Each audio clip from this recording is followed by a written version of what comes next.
The empty clay courts of the Monte-Carlo Country Club, soon to host the semi-finals of one of the most prestigious stops on the ATP World Tour. This is the Monte-Carlo Rolex Masters, and we have 4 of the top 10 players in the world about to fight it out for a place in the final. The showpiece semi-final was a repeat of the Indian Wells final from the previous month, with reigning champion Novak Djokovic taking on Roger Federer for the 34th time. Federer faced 2 set points when serving to stay in the opener, but then produced some sublime tennis to put the pressure back on the Serb. What a point! One of the best of the week so far, and they're in raptures at the Monte-Carlo Country Club.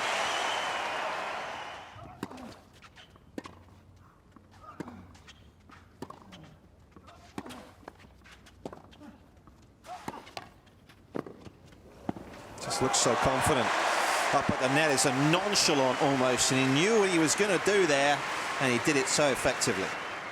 Federer broke at the perfect moment and served out the set in style.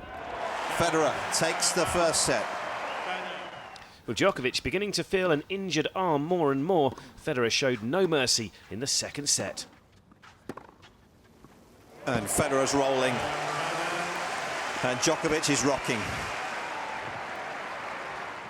By now well in control, there was no stopping Federer from reaching his 4th Monte-Carlo final. It's tremendous. And he's absolutely showing no mercy whatsoever here.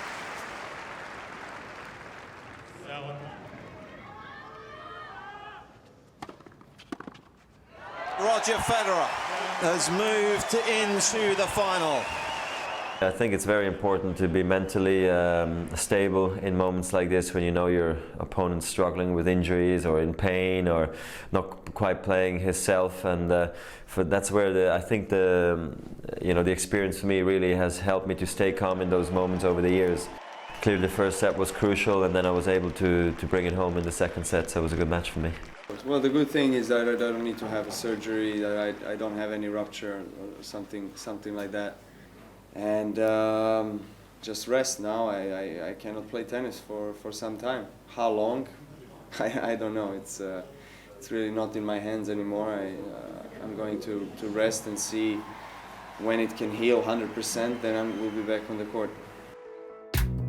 David Ferrer sensationally knocked out his compatriot and 8-time Monte-Carlo champion Rafa Nadal in the quarterfinals, but faced a very different prospect in Stanislas Wawrinka in the final 4.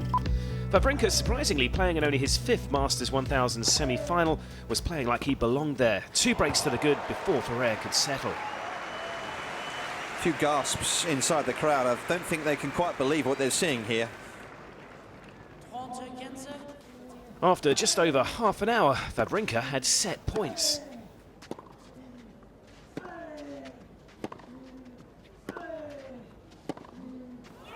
Half an hour of simply magical hitting. On the few occasions the Spaniard was able to put Wawrinka under pressure, the Swiss was not found wanting.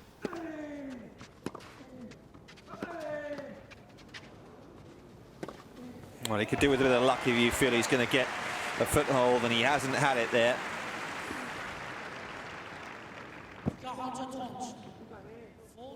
Ferrer had improved enough to force a breaker in the second set, but again, it was Wawrinka who took control.